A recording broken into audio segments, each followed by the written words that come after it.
All right, so I have to give you a little bit of credit for this. Yeah, we can overdub it later. Just I haven't had any crazy stories about. Oh wait, no, I do. I got robbed at gunpoint, mugged. Checking for me, but I ain't checking for them. No. sleazy real estate guys.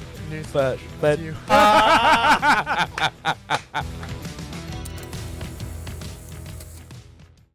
All right, so another episode of the EP podcast back to you with another guest interview.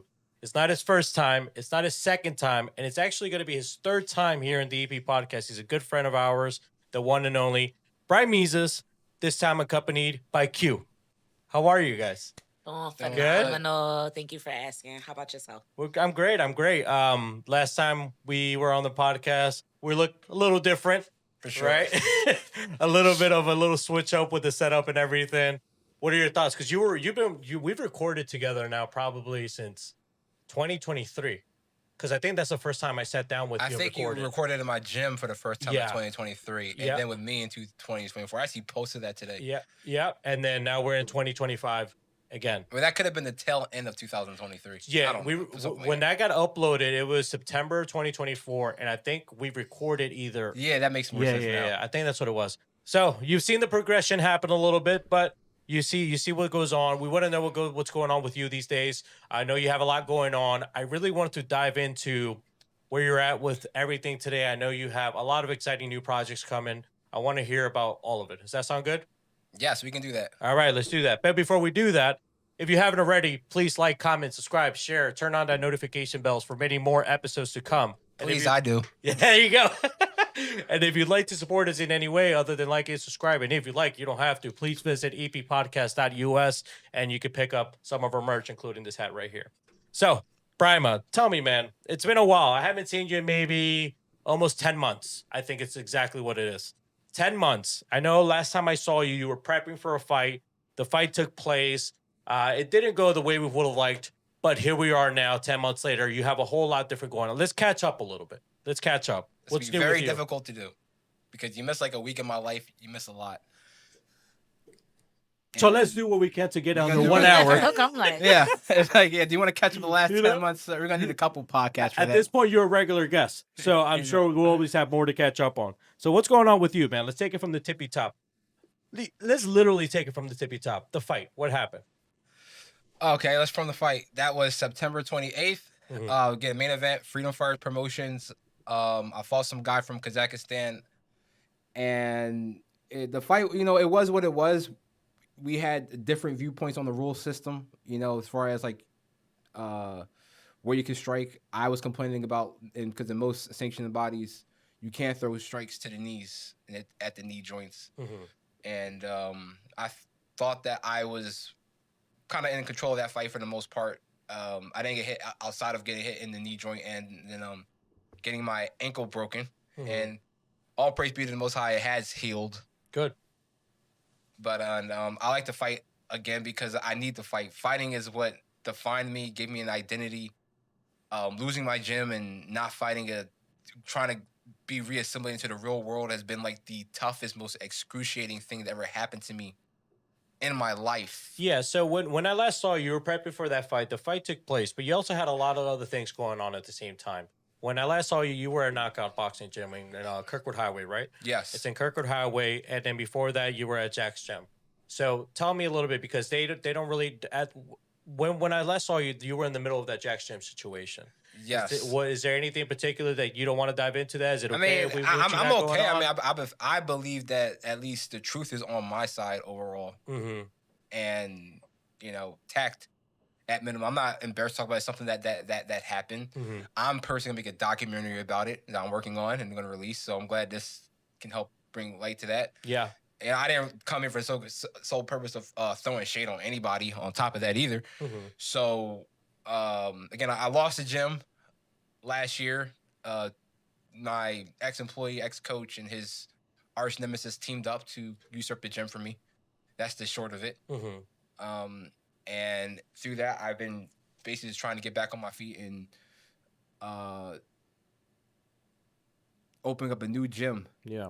So you shifted at Knockout. How did that relationship happen there? How did you end up shifting into Knockout? Well, Yeah. that even some semi ties back into the me losing the gym story, but because I was actually earlier that year planning on buying John, who is the owner of Knockout, his second location down in Middletown, and that didn't pan out per se, but there's like some emails going back and forth between me and John. I didn't know John too much, but he was very nice to me to take me in. I really do appreciate him for hosting me in a very dark time in my life. I mean, we're out there in the park teaching classes, just very humbling, and I this whole past year has taught me an appreciation for having the opportunity to coach people in kickboxing that I never had before, and I appreciate that. But yeah, I was dealing with John. John reached out when I lost my gym, and he allowed me to rent space at his gym to teach my students, and my staff could use the facility. And we went that route for a while. Yeah. And then eventually, but I me being me, I just prefer to have my own facility. So how did the park, because I know you were training out of Knockout, but then you were also doing park sessions. Why the park? Dude, because we were like out on the street. we got ran out. We got ran out our spot. July 1st, the ops pull up. It's hilarious. I mean, I can show receipts of all this. Like, I'm even talking to the landlord before, trying to get things straight. Had payments like a day or two before to the landlord, and they show up with like a notice because I never had like an official agreement with the existing landlord. My ex-secretary has all my sensitive information. My ex-coach knows the landlord. Me and him and MVJ, we all share the same landlord essentially. So they kind of knew how to move and set that up behind my back. And with everything, you'd be surprised, I guess, who's watching and hating on you per se. I guess I think this is really an opportunity because I've seen different stages of Brima now, different sides of Brima. I feel like at this point, even from like the outside and then having one-on-ones, I'm really curious to get into your shoes and figure out what was going through your mind at that time. Because I know you were sharing with me, because you had sent me a pretty detailed email of everything you had going on, but I want to dive into the psychological aspect of things, because it's easier for everybody to be there when you're up. When you're up. But when shit hits the fan per se, it could be a different story. So fill me in on that. My mindset, I'm not gonna lie to you, like I really had to pick myself out the gutter, like, a lot nowadays, which is very much juxtaposed on how, a lot of my life has been. I had like a really easy, blessed childhood. Things got weird when I became a business owner per se. And I had a lot of great times. Like we're all human beings who have very distinct ways of going about through entrepreneurship. I saw a few people here, your last couple guests, like one person's like, there's no work-life balance. And, Joe like, Reichowski, yeah. For me, like I kind of know how that feels, like reaching that at a young age as an entrepreneur, but having other problems outside of that. Everybody's gonna have some issues, and as far as things hitting the fan, you being down, like this is why my queen Cinquetta is here. Yeah, it's like, trust me, like you probably seen I was up. It was, it's when you can fight, when you are getting money and you're popular, it's kind of hard to see what people are being real with you or not, or even understand that like that's just gonna be the human nature side of it. I'm not saying like some people just kind of just being fake and just around me. That's just kind of like when the champion, you're like on your stuff, people are gonna gravitate towards you like that. But the thing with Cinquetta, it was like, when I was down, it's like every day I'm kind of like, I'm broke, I don't know what I'm gonna do, how I'm gonna start this new business. I'm gonna spend all my money renting this new spot, kind of thing. She's like, yo, you're a king, you got this, you a boss, act like a boss, stand up, pick my head up, and that's what makes this woman right here so special to me. That's so nice. But this is true. It's not even the nice stuff. Not even the nice stuff. This is just the, like, I'll be like, can I just jump off of a bridge? Like, it's kind of funny. As you get older and get more mature, you're like, I shouldn't have these thoughts of self-deprecation and things like that. Those are, and doubt, like, crept in a way that it never has been before. And lack of ambitions crept in a way that it never hasn't been before. And the humbling of, like, yo, like, you really got to, like, go back to the bottom and stuff. Like, it was hard for me to go back and get a regular job because, like, I'm just a kickboxer. You know, I had a weird, professional career and journey through entrepreneurship than like just most people and how I operate. and so it was just kind of hard to just kind of settle. Like I had to keep just pushing forward, and one of the reasons why I kept pushing forward is because Cinquetta just always is there to motivate me, even today. So when I think that's a great way you put it. When you're the champion and you're winning your fights and the lights are flashing, it's kind of hard to see who's around you when you constantly have lights flashing at you. But once those lights stop flashing as much and then the noise settles a little bit, you start to see a little bit more clear and can see who really is in your corner, for a lack of better terms. And in down times, you end up making new relationships, right? New friendships, whatever it may be. I'm curious to kind of pick your side of that. If I may, like what do you? I'm assuming that's when you met Brima. Yeah, I met Brima a few months ago, actually, at a fight, at the Gilly and Wallow fight. And we were backstage, and he just came up to me and we just started talking. So we had kind of an instant connection. And as I we stuck into be- that, by the way. Espionage. So as we began like just to converse over like a couple of days and weeks and stuff, I just started to see more so who he was as a person. And one of the things that stood out to me was like just how great he was, but how kind of lost he was, just with where he was at in the moment. I think that when a lot of people achieve a lot of success really fast, that when you kind of have a little bit of turbulence, it kind of gets a little hard to see and kind of maneuver. And so for me, I'm a fan of falling with grace and just teaching people how to go down with grace, because that's one of the lessons that I myself had to learn with kind of. Did we quote that in the email? In the email, yes. Oh, yeah. Okay, yeah. That So look, clicked. we're gonna pull it up, right? That I'm clicked. not making this up. One of my favorite quotes of all time comes from Cinquetta. She says, when you fall, you must fall with grace. Yep. Fall with grace And I'm like, always. yo, that's freaking crazy. Yep, and quote unquote is, and this is your email from Wednesday, and I'll never forget what a beautiful woman named Cinquetta Hurt once I told asked me. for her name in it too. I put Quote her name in it unquote, too. when you fall, you must fall with grace. Those words have always stuck with me. Yo, look, she called me out the blue today too. I did It not was invite hitting her to me. come. It Look, was hitting me I- as you were saying. I was like, wait a look, minute. I did not like premeditate this. Uh-huh. All right, even her. No, I being here. literally called him like, "What you doing?" There you go. I wanted to go to the fair. No, Just so I y'all wanted can to- see the magic that God exists. Okay. So what did you? What did like you saw Brima and you see him? You're currently seeing him in a season of life is when you met him. Yeah, What were you thinking in the back of your head? he got to get his shit together. Like basically, because like it's some people out here in this world where that need a lot. Like they need a lot of pushing, they need a lot of motivation just to be average. And I need a lot of people to understand how much of a luxury being average is. When you're called for more, you have to do more. And what I was telling him is you get shown little glimpses of who you are, and the stuff that goes wrong is like just kind of like the fuel to the fire to see if you really want it. So of course you got to go down so you could climb higher. Nobody stays up forever. Nobody in this world. Like it's impossible. That's how, but because we wouldn't be able to grow like that. Yeah. So it's like, okay, life's kicking you in the ass right now. What you gonna do about it? You gonna cry or you gonna win, bitch? Get up and win. So I'm like telling him that, like, okay, I know it sucks. You gotta go get a regular job or you gotta do this. And nobody, like, I'm not a fan. I don't even know when the last time I had a regular job, right? So I get going back, like it feels like you're kind of going back, but you're not. When you do stuff and it doesn't turn out the way that you want it, when you start over, you're not starting from the beginning. You have a whole bunch of experience and everything, ways that you're not. This guy was like getting Porsches and stuff for people, like all types of things that kind of aided in where he is now, that you kind of got to go back and be like, it's not wrong that I did that, but now let me just do it better. You know what I mean? So When there's a lot Real of star of the show, Cinquetta.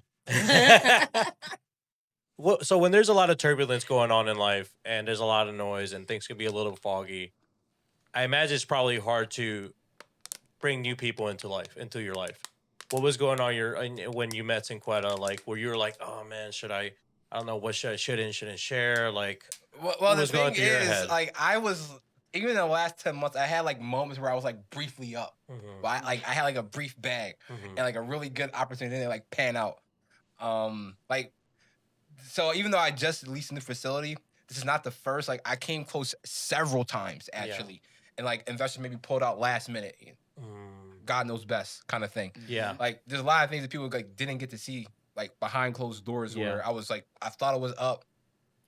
I guess in general, I'm like conditioned for like a quick turnaround mentally. That's like my mindset, and I had to deal like, you know, hey, I'm about to win again here. You know, I'm a natural like cocky guy, and then it's like, oh, lost again. I'm going back down. So when I specifically met Cinquetta, especially like in virtue of me, Cinquetta, it's like, I'm definitely about to met Cinquetta. Yeah, I told her the first thing I met. I said, yeah, I had a dream. Yeah, the very first day he met me. That's what he said. I said, I already knew you gonna be here. Like, What?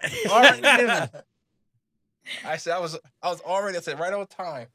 Okay, and I was like, well, gonna be up from here. Like just, and then, you know, this wasn't like completely bad. I mean, life is gonna have its positives and negatives, but I thought, and God knows best. You know what I mean? Like, so, but the thing is, at that particular time was that December.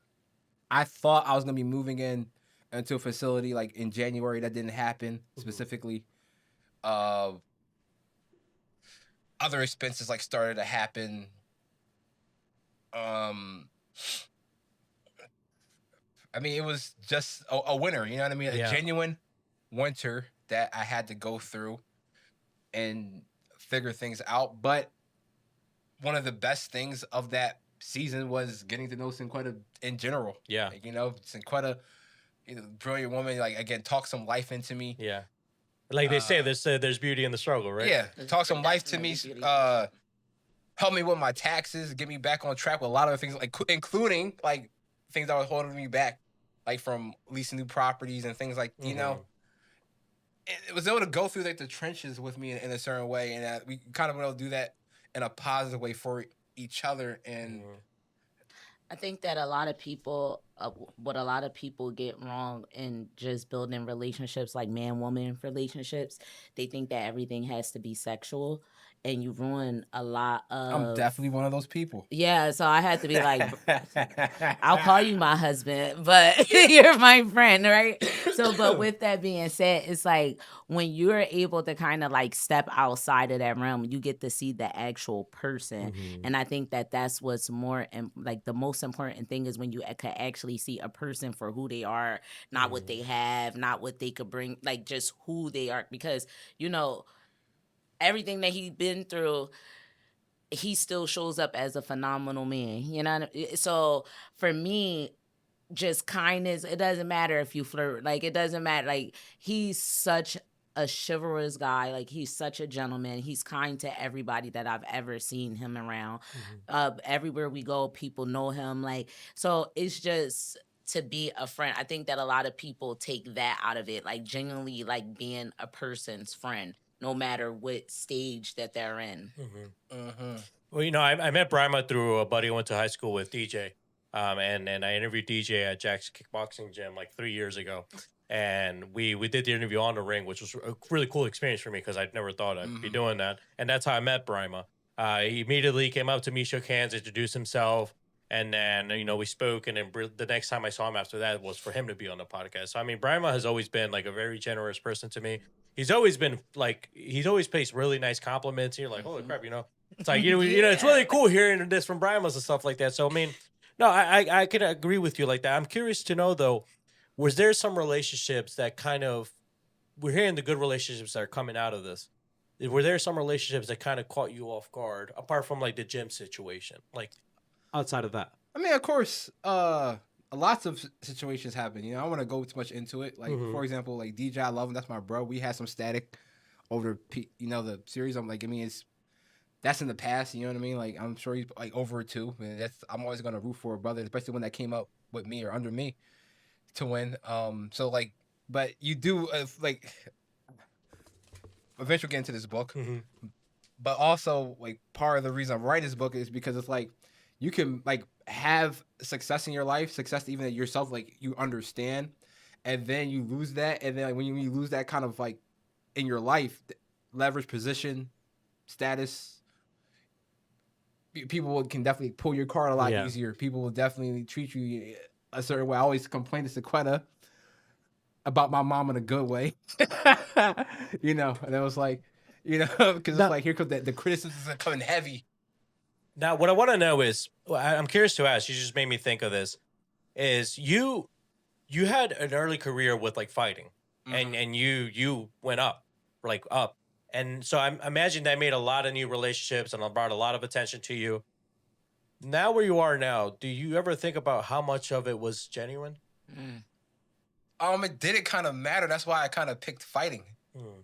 You know, I didn't necessarily need anybody to be as genuine because it was like I'm gonna be genuine. You know, like we're most all of us are, I believe, to my knowledge, are like, you know, some kind of religious or believer or prayerful person, and you know, we all make mistakes, but the reason why I like fighting is because like there's Brima Kamara. I'm a dork. I'm a dweeb. I'm clumsy. XYZ. Then on the other side, I'm Brahmese, and then like Brahmese, somebody always gets like what he wants, and then especially like in fighting, and then like he thinks he can beat everybody. And if there's like a real problem, like yo, we can fight. And if we don't go there, because like Brahma Kamara can articulate pretty well, and then Brahmese can articulate very well, and he can also fight. So it didn't matter because like in my mind, I could have an avenue of victory either way, you know. And then again, there's certain trends right now that some even notorize in this book, like the Mayweather effect, where now, especially due to social media, it changed the landscape of like the combat sports scene, amateur to professional.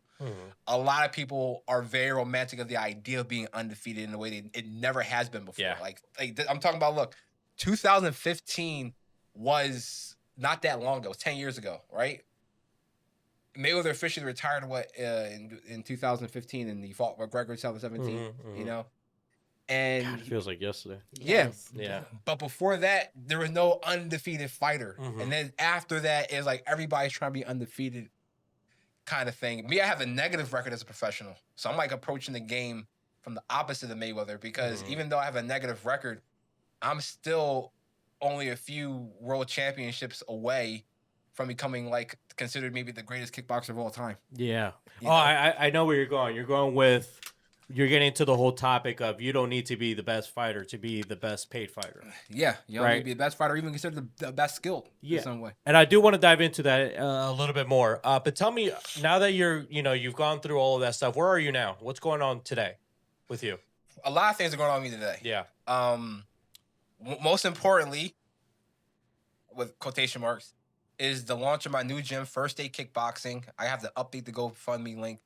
I'm gonna get the website so you guys can donate like through PayPal, all that type of good stuff. It's gonna be across street from Deltech, and of course I do want to open up more facilities as well because I think I never had a client obtaining client problem. I only had like a management problem, so I do see like kind of like outgrowing that place rather quick.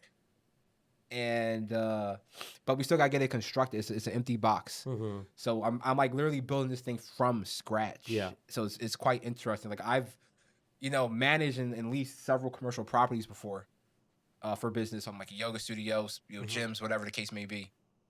I never had to fit out a spot from like scratch. That's the new part for me. So I, even as an entrepreneur, I'm learning new things and cutting my teeth on new different skills that I thought I wasn't gonna like have to learn. Like there's a time I thought I can just kind of stop learning as an entrepreneur. I found like where I wanted to stop. I just want to kind of just do like the fighting thing. That's something that worked against me. Again, while writing this book, it's like, look, when you get to this position where you just want to be an outlaw and don't do things by the book, like you guys have procedure, you guys test, do all the things that I wouldn't do with anything. Yeah. With anything. That's where I fell off because like okay, but like I want to know, like, so you're diving into a new venture, like in an angle that you haven't taken before. Why not just work regular job, more consistent hours? Why not do that? Why not do that? Well, one, I am doing that. Okay. But why not build off on that? Because I like speed. Okay. And I'm a easily bored person. Like I just as a kid, I always like video games, things like that. So I mean, I'm not trying to complain too much. Like I like to go to work. I'm debating on going to work tonight in this suit as a janitor to clean the restaurant. That's why I'm probably gonna do that. And then like one investor wants to meet me tomorrow morning, like around 8, and I said like I'm not sure if I'm gonna do that because like I'm gonna need some sleep. So what do you do? And then so like so balancing the entrepreneurship with the regular job stuff, that's hard. That's hard. You know what I mean? When you're a full-time entrepreneur, it's like, to wake up 4 o'clock in the morning, 8:30, as long as you want to do it, then you won't feel it. You really won't feel it. Like you can complain about it just to like not make other people feel bad, but it's like it's a different ballgame. It's kind of like when if you had to wake up early morning to like receive your materials to build out this new. Then waking up 4 o'clock in the morning is not gonna be that difficult. Right. You're basically choosing your heart. Yeah, you choose. Yes, it's like as a fighter, when you have to wake up early morning to do 100 push-ups and go run 5 miles, it's like yes, I want to live and die like that. I want to live and die like that. Now, when you're not a fighter and your identity and your life don't depend on that, it's like, yo, you got to do 100 push-ups. Why right now? Can I stretch first? I don't feel like I had a long day. I get it. Right. And that's what having like, it was hard for me to understand other people's perspectives, like not all the way. Like I can understand a little bit, but like especially now I'm getting older and things like that. And it's like, going to the gym is like, oh. Now, that's why I like fighting, because like fighting got me off the couch. It was like a switch. Yeah. Excuse me. I can never fully understand why. I can never fully understand why within myself. Like, why is it so easy to train when I have a fight coming up, and when I don't, it's like I don't even feel like throwing a punch. The motivation factor. Well, I don't think anything humbles you faster than stepping into any martial art gym, because it'll truly show how many people are in there putting in the hours versus who's not, especially when it comes to sparring. No, listen, I hate going in there and it's a bunch of like older ladies and they're like doing their thing, doing things that I can't do, and I'm like, what the like, how did I get here? Like, so it's like very inspiring. So something I like to ask people that come on the podcast, specifically that get into entrepreneurship, is we're living the social media age, right? Everything's on Instagram. Everything is some sort of like social presence. Yeah, I always got to check to see. You see that freaking me out right there. Okay? That's why I do that, right? Good. It's like the metaverse might guide us. What I wanted to ask was, is it really what it seems? Entrepreneurship. I think so, but there's a lot of things that people don't show because there's a culture around social media, both good and bad, that likes to pick out the highlights of things. And things are edited. And sometimes things need to be edited to get the point across. Because everybody has to go through struggles. But if you came into the gym and all I talked about was the diet and the struggle, it would send you out the door. But I said, like, you're gonna have fun. It's gonna boost your confidence right away. You're gonna things like that. That will get you to transition your diet life, because like, okay, that pain is gonna be gone. Right. But it's very easier to knock people down with the truth sometimes. Yeah. Because you need both. It's like, for example, let's say a person that believes in God. Okay, you need the heaven, the promise, having the good thing for doing something good, right? And sometimes that motivates you, and sometimes it may not motivate you. And it's like, okay, but if you still don't do good, then there's help for you. Fair. Yeah. And you gotta give people both, and that's why this book is again also here to kind of say, look, when you hit these kind of struggles and hurdles. But yes, I think for some people, at least for me, at certain times, living in the past, like entrepreneurially allowed me to do a lot of things, like from like I was a gym owner at 26, and I got divorced like right after that, unfortunately. But then I was living like the ultimate bachelor life, unfortunately, which is good and bad because like from a materialistic side, it was great. Religious side is horrible, but it's very bad. Right. I mean, I'm not gonna say it's not true. It's not. People. Yeah, I mean, like you get all the no limit platinum American Express cards, all that type of stuff, and you're making like $1,500 a day normally, and then you're like. Different source of income now. It's like you up and you can't see yourself going down. Right. How do you pick apart people's BSs online when it comes to entrepreneurship or like the flashy stuff? Well, it could depend where you are in the situation. So, Cody, you want to go first? Yeah, I want to answer the other question too, though, real quick. About is it as good as it looked like? So with that question, I feel like. With entrepreneurship, and I'm a serial entrepreneur, that's why I'm like, wait, that's a really good question, right? So what people need to understand about being, because I'm a firm believer that everybody should have their own business on some level, right? But there's definitely a mindset shift that has to happen between being a worker, an entrepreneur, and then a boss, right? Facts. Because there are definitely like levels, and I think a lot of people go into having their own business as a worker, and that's why it seems like they're like killing themselves. So with entrepreneurship, there are always phases that you kind of have to go through, but when you're making that shift of, when you're clocking in for your job every day, every 2 weeks or every week, you have this amount of money coming. You know that if you get sick or if this happens, this is taken care of, that's taken care of. I have a 401k, I have this, I have that. When you are an entrepreneur and a boss, like a real life, like real boss that is responsible for other people, though you have to start implementing systems, and I think that that's one of the hardest things for people Very much so. to kind of like that I think that's one of the hardest transitions is because now you have to implement systems, and you are your sink or swim. Like nobody else. You have to save yourself. Nobody's coming to save you. So you have to know, like, if somebody's working under you, if they mess up, like, you are now responsible for everything. Right. So, it's cool, like, to clock in whenever you want, or just decide, like, today I'm not going to work. But what you want to do if, like, you got 6 months of none of those, like, I can't decide not to work. Right. Like, you know what I mean? Right. Like, what do you do at that point where you used to 8 hours, but now you haven't been asleep for 3-4 days, So I think, entrepreneurship is like, it looks nice, but it feels nice at times, but it's like the rawest experience you will ever have in your life. Well, like, question. So that also kind of I think we also need to reframe the question. What does entrepreneurship look like for you? Because it looks different. Because like, for example, if I look a certain way to me, then people come to the gym and I'm like, why would you think that? Why would you say that? But for example, I grew up watching certain things. I grew up watching Dragon Ball Z. I grew up having interest in martial arts. I grew up watching some things on actual boxing, you know what I mean? And I was in it from a young age. So my view of fighting is a lot different than most people naturally. Yeah. And then other people, maybe that's through social media, the devil, right? And not let alone TV, right? They have a certain view of entrepreneurship. Like, I read a lot of entrepreneurial books and follow people in that space and take courses. And a lot of those people will say that certain things bad will happen. So I'm not sure, because maybe out to the other people, there's some like lie out there of like, what does escaping 9 to 5 mean to you? Like, it's not really escaping 9 to 5. It's like, I'm still want to put that 8, 10, 12, 16 hour work day if I have to. Yeah. It's just that I don't want to do particularly 9 to 5 where I want to do this for 4 hours, that for 4 hours. Right. So that's what I'm saying. The framing of the question of what the entrepreneur look like. How I was trying to answer, reason why I like entrepreneurship is because, like, I don't like the cap. I don't like the cap.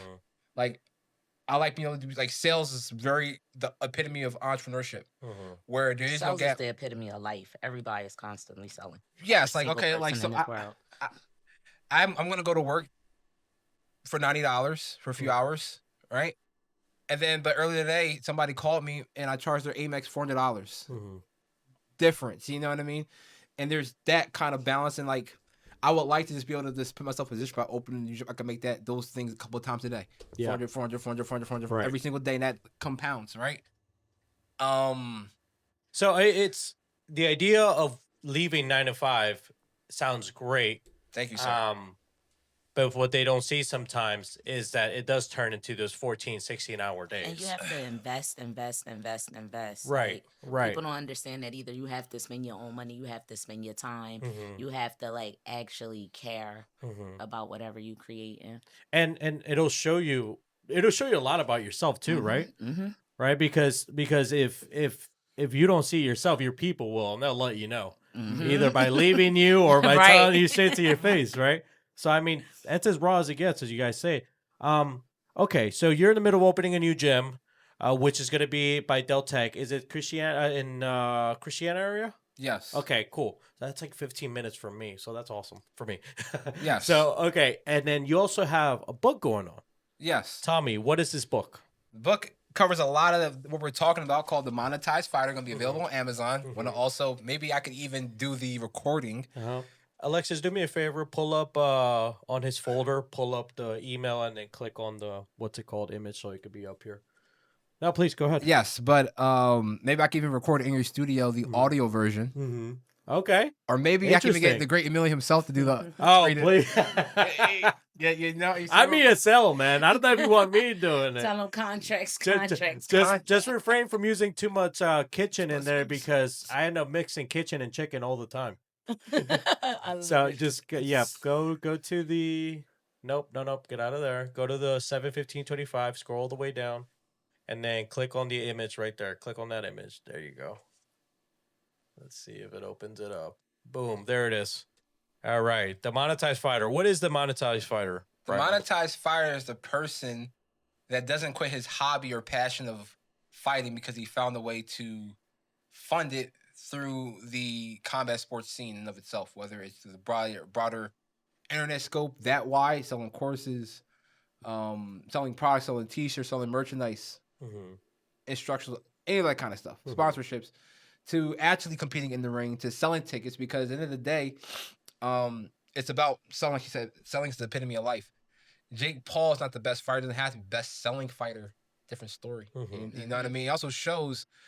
So what if he has a lot of money to fund his training and kind of fighting career? But he's fighting over a large crowd of people, right? You too, you don't have to do that, but you can at least train and fight at the small local level and still learn how to fight and things like that. But there's different elements of the game. Like, of course, like there's a little bit of cherry picking on his side. And now you see that not even just through him, like, you know, it's just common game for like people to kind of cherry pick. Like the game is nasty now. Like they do pre-matching at boxing nationals now. Like, you know, the word cherry picking is used inaccurately. Sorry, not by me. By 99% of people, right? But I can prove it here. Let's just have the conversation. Like, I can pull you into this, right? Let's say, like, you're familiar with Floyd Mayweather, right? Yes. Do you love him or hate him? I appreciate it. Okay. Put it that way, right? Now, with Floyd Mayweather, what's special about him compared to all the other fighters you know? Do you like Mike Tyson? I do. Do you love him? I don't know him that much. I'm just saying, as like, as a fighter, yes. Do you prefer him to Mayweather? Okay. Do I prefer one over the other? Yes. Who do you prefer, Mike Tyson or Mayweather? Well, more relevant to me would probably be Mayweather. Okay. Yeah. All right, but who would be your favorite fighter? If I had to pick a favorite fighter of all time based on personality, not Brian Muses. Based on personality, history in the sport, and what they did for the sport, I would have to say Mayweather. Okay. If it wasn't Mayweather, but like, okay, so. All right, so with Mike Tyson, name somebody that you know that he fought. There's a ton. That's a problem. Yeah. That's a problem. But you can name a lot of people that Mayweather fought. Right? Right. You can name... Easy, Canelo. Yeah, Mayweather. Pacquiao. Yeah. McGregor. Right? Yeah.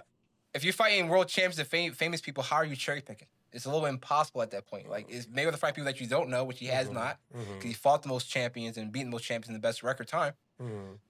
It's pretty hard to cherry pick at that, you know? Yeah. Otherwise, when you're an amateur, so you're and you see, oh, he's just cherry picking. Like, how, bro? Like, it's kind of impossible. Like, Jake Paul, in a way, he's cherry picking like a Mike Tyson, people who are older in their career, things like that. But the disadvantage and experience thing is also a equal thing. You know what I mean? Help me unpack that a little bit. So you're using the word cherry picking. And that's something I did hear a lot with Mayweather towards the tail end of his career. But I feel which is false. That's why. Help me understand this. Cherry picking with Mayweather probably looks a little different than cherry picking with Jake Paul, because Mayweather at that point of his career, he had already beat pretty much everybody. Yes. Pretty much everybody. Whereas Jake Paul, what he's really is beating is the sport itself. Yes. By, as you said, selling the tickets and bringing the most attention to the sport itself, not just like the events he throws. So what exactly you're telling me with cherry picking? Now, I was saying, like, in the case of Mayweather, it's kind of is literally impossible or oxymoron if he's fighting the most famous fighters that you know, regardless of the order that he fought them in, and beat all of them, right? So it's cherry not like picking means that they're only he's picking like the people fighters to who have like fight. a big advantage with, right? it's more or less used as an excuse because he's winning all the time. We gotta detract him. You know what I mean? Yeah. In that particular case. Now, if another fighter, not like Jake Paul, were to do what Jake Paul is doing, right? Say he was like a boxer by trade from a young age, but then you can call him more a cherry pick. At the same time, it's also kind of even because one, these fighters who are fighting at Jake Paul, they're getting the bag. They're getting the notoriety. Right. Mike Tyson, for all the money he made in his career, that's the thing. Like, us fighters, we go broke. Us black athletes, we go broke. How do you stop that? How do you parlay? What's your retirement plan? We go over that in this book, how to make money from the gate and then keep it into a lifestyle when you think about it by the time you retire, those kind of things. Yeah. That's what I'm trying to say. Mayweather didn't start like that, no? He didn't start like that, right? He was the pretty boy before he became Money May, right? In a way. Right? Because, like, it was what? He was first with Bob Arum, Top Rank. Right? And then he also was he not in business with Oscar for a little bit, or they were competing businesses, right? Sort of like but Oscar and Mayweather first, they got freed of like their contracts, right? So like, I should have sent you this picture. I don't know if it's too late. 'Cause I have it on my phone. Okay, But, we could also pull it up. Is it a specific picture or? I made it myself. Yeah. Okay. Them diagrams. So like, you don't play boxing, kickboxing, right? No, I do not. You don't play it, but like it's a sport. Yep. But it's in between the like a musical artist and like traditional sports, where Okay. like you get like your deal, start out, and then you kind of Right, outgrow that. right. Like, but you don't do that in NBA. Like, you know, LeBron's always gonna be employed to the NBA. Sorry, I was thinking about Canelo when he was signed with Oscar with his promotion, with Oscar De La Hoya with his promotion, and then Canelo realized that he was getting. It's the picture right here. Okay, what is this? What is this here? May I? The Fighters trifecta a little bit. So Oh, it's a is this rough something you're gonna have in the book? Yeah, I'm gonna post. Okay. Something. You know, I'm gonna do explanations about this. Go over to Mayweather, different things. Okay. And it's explaining that, like, yeah, like even Canelo, like he's not like the thing is, it's very easy for a fighter to outgrow their promotion. You see that, like, for example, in rap all the time. Like, you know, let's say like a Drake to Lil Wayne. Who would be another example? I mean, pretty much all the rappers. All the rappers want to go independent to a yeah. Once they always want to get out of their slave contract that pays a lot of money and you got to pay in taxes, right? Yeah. And be able to call they want to own their masters. Right. Fighting works the same way because, you know, back in the day you had like, you know, managers. You still do. You got like the UFC like kind of bottlenecking people. Yeah. There's many things to talk about that just talks about, okay, like not only just fighting, but how do you control your life as a fighter? Because one of the scariest things about fighting is like you got to make all these sacrifices, not just even training, but monetary sacrifices to try to compete in this sport that oftentimes don't pay a lot of money unless you're in the top upper echelon percent. And the same thing, like everyone's to be a rapper now, But the thing is, 99% of them are broke. Like us fighters are broke. You feel me? And you didn't even make that much money, like from the fighting itself, as you said. Yeah. It's really down until like the sponsorships come through, or like the contract until deals. you're like fighting on like the televised pay-per-view level, like for the most part, like you're not gonna be making serious like cash. I mean, like, and that could be relative. Like, you know, you can be fighting for $25,000. So what? Something like that. So what is your goal with the book? If you could like give me in a nutshell what the goal of the book is, what would it be? It's for the viewers. Because, you know, one, the biggest reason I believe through my studies is like in some way, shape, or fashion, a fighter is gonna quit if he has the gall to fight more out of monetary reasons than like, you know, ambition. Or so it's like a roadmap to, one, explain the different ways you can be building yourself slowly as you're building your skills, like in the fight game. Yeah. Because like it's not gonna make you into like a successful millionaire overnight. It's not gonna turn you into a gym owner overnight. But it's to explain what I believe are the not so obvious but common pitfalls and hurdles and blocks that you would experience from all different areas that you can measure. I'm giving you guys tangibles and measurables in these, not just like hypotheticals. Okay. And no, even time my own experiences in this as well, and things you can measure. Like, okay, it's a tactical book. Yeah, so like if you're like a fighter that's like, okay, you're a national champion, multi-national amateur champion, you may have fallen in the Olympics, whatever, and now you got like a deal coming out of the amateurs, right? You can't go to college for this and get picked out of D1. You get some kind of major contract, or you have like some 10-fight, 13-fight, you know, club pro fighting run, and then you get picked up by a promotion with a Mm. contract. This book doesn't apply to you like in that same way. It's because like there is no discussion in the book space about this kind of stuff. Mm. Like there's a lot of discussion about entrepreneurship and like, you know, using AI, drop shipping, this, that, other kind of gig, making money off of social media Yeah. and branding and things like that. But there's the discussion on how to really tie that and connect it to and really lay out the raw details about fighting. Like, because to be honest, like nobody really knows. And to be honest, even most people that fight and have fought don't know too much about making money and fighting than you. I mean, that's the honest to God truth. Like there's pros out here. Most of you pros watching this, tell me if, swear to God, raise your hand right now. Tell us I'm lying. 99% of y'all don't know more than this guy about making money in pro sports. Swear to God, wallahi on that. So, you know, Well, it's a sport of itself, right? Yeah. Making money, let alone keeping it. Yeah.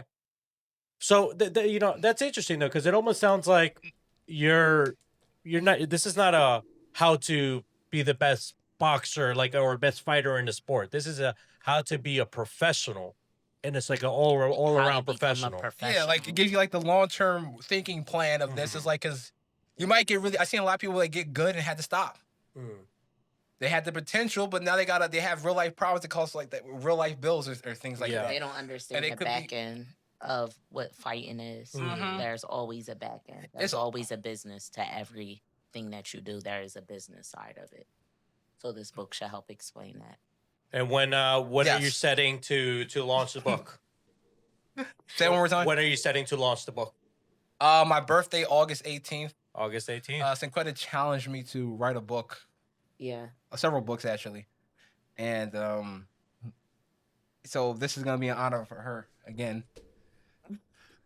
Bit for artistic, especially since in the notes. So I want to say, like, probably in the first Fall couple from grace, pages, everything. you're gonna say, "When you fall, you must fall with grace." Yeah, because look, sir, when you fall for grace, and the chance of you fall from grace in fighting is 99.9%.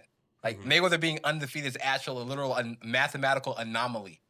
Anomaly. Like it's really like just not gonna happen. Like so one of these undefeated guys is just gonna lose. Like it's like they should almost do it like those courses or programs you buy. Results not guaranteed. Right? You know? But everybody's trying to do Results that. may vary. Everybody's trying to do, especially if they trying to like do that like at the beginning of amateurs and cherry pick and lie about records and get smokers and get like, you know, experience before you say I have my first fight. I mean, it's disgusting now.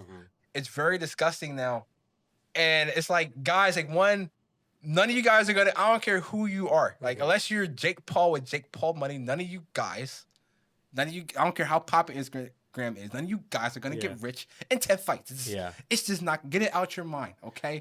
Now, the thing with Jake Paul is, and I'm going a little sideways here, the thing with Jake Paul is, do you give him the fighter title? Because I know a lot of people address him as YouTuber, but dude, you know. To get inside that ring and fight for several rounds is difficult. All right, for anybody to get in fight professional 3-minute rounds is extreme. You can't fake. That's number one. Real professionals too. And on top of that, he's fighting in large stadiums where the atmosphere and the air is gonna like get sucked out your lungs. Okay, most of you guys watching that will like poop yourself, and I've seen it happen. Okay, just to get a regular dude. I'm trying to use like vulgarity here in the ring to go and fight. You know what I mean? Like first of all. Like, I know it's easy to say, well, he got money, he can do it, but trust me, it's very easy to be plush when you got money. I don't care, you know, to actually get in there and fight, because fighting is a thinking sport. We're a physical sport. And to continue to try to get better, because he has to get better. He fought Julio Cesar Chavez. That dude fought Canelo. That dude fought Anderson Silva. That dude fought, I'm talking about Chavez here. That dude fought Sergio Martinez. Like, that dude's never been, like, knocked out, basically. And he's the son of, like, Chavez Senior. You know, he was supposed to be Anakin Skywalker, flopped, you know, something not flopped. Things happen. And then on top of it, he fought other world champions and from other sports that had a pedigree of fighting before he even laced up the gloves. All right. He beat Tyron Woodley. Right? Diaz. He beat people that asked whether they're aged or not. They got like experience on them. Like even though I'm old, I can still like just wax most people. You understand? So you can't fake that. Like nobody in the gym, like no random from the street gonna get off and do that to them. I think a long time ago I saw this video of this like already retired basketball player, and it wasn't even like the best one in his team in the NBA. Even like, although his stats weren't that impressive at all during his career in comparison to like his peers, there was this video where he took all of his like haters on YouTube or whatever, and they met at a basketball court and just like trashed him, given that he was the lowest one and like his like in his sport. He still like made like I'm still better than all That's of the y'all. NBA. Like, for example, this happens to the best of us or the worst of us. You want to think about it? Like, we show up to work, might have a bad day at work, or not put your best foot forward, or can't wait to clock out, or get out early. Something, right? Do something after work, right? LeBron James, and basketball is his job. He might have a bad game, miss some shots, miss a pass, whatever. LeBron, you suck.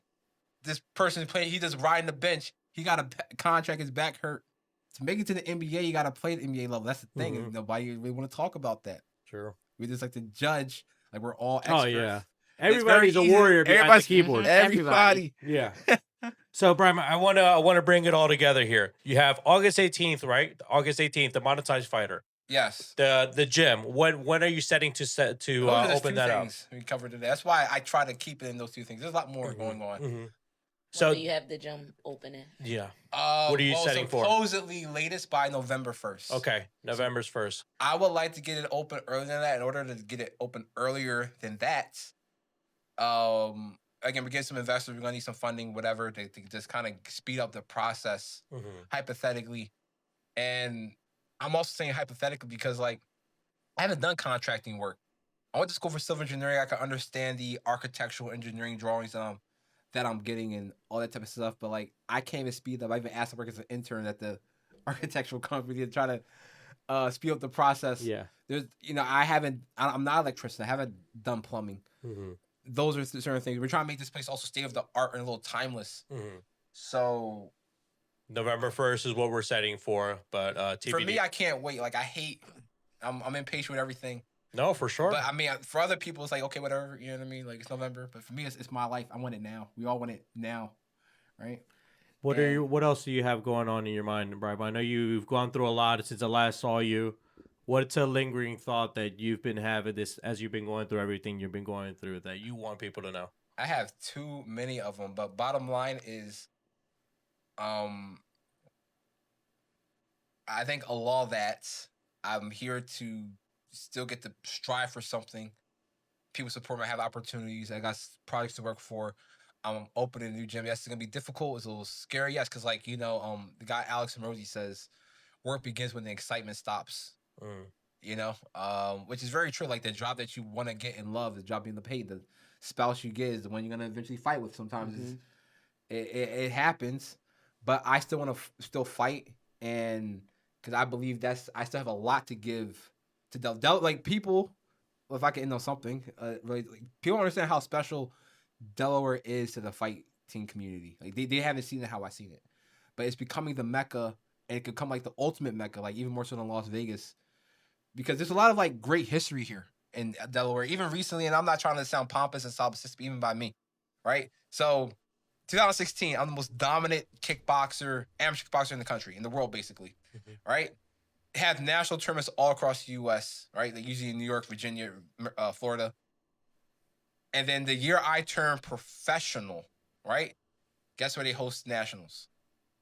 Delaware. In Delaware. And guess where they also host nationals? Del Tech, the same Del Tech I went to and graduated from, which is the same Del Tech is right across the street from First State Kickboxing. Look at that. Yeah, that's how God works, you see? All right, what's the probability of that? Deus Ex Machina, right? And then now all the, pretty much, like 4 or 5 of the national tournaments are all happening in Delaware now. And it's for like everything except for like boxing. Then boxing usually comes to Delaware. One of the best. You had him on the podcast, Yes, Carlos Flowers. yes, Carlos Flowers, yes. Carlos, like before Carlos was around, I was a Carlos, Yeah. And then Carlos over there putting on as a world beater now, and like it's gonna centric to Delaware in some capacity, but the average Joe Blow don't understand how Hollywood Delaware actually is. So we're still in the ground floor for the industry, is what you're saying. We're beyond that. We just don't have the attention, but now everything's attention Like, Well, social media, but nobody knows how It to tell has to that be you story. then, Brima. Yeah, You have to bring us. The I gotta do it. attention. That's why Give I'm us still the here. It's like you Delaware. guys are missed everything that happened. So like I'm gonna come out with a couple documentaries. We're working on some actual like movie AI projects like with actual real life footage and things like that. So like this is what you guys missed. This is the TLDR in long format. Maybe it's a Netflix series. Or something. There you go.